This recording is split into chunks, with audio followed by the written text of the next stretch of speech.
വാർത്തകൾ പേടിപ്പെടുത്തുന്ന പുതിയ കാലം, കാണാനും കേൾക്കാനും കഴിയാതെ ലജ്ജിച്ചു തല താഴ്ത്തേണ്ടി വരുന്ന വർത്തമാനത്തിന്റെ പുതിയ വർത്തമാനങ്ങൾ.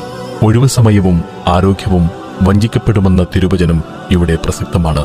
ഇനി തിരുനബിയുടെ കൺസെപ്റ്റുകളിലേക്ക് തിരികെ നടക്കാം. സഹറ കൺസെപ്റ്റയിലേക്ക് സ്വാഗതം.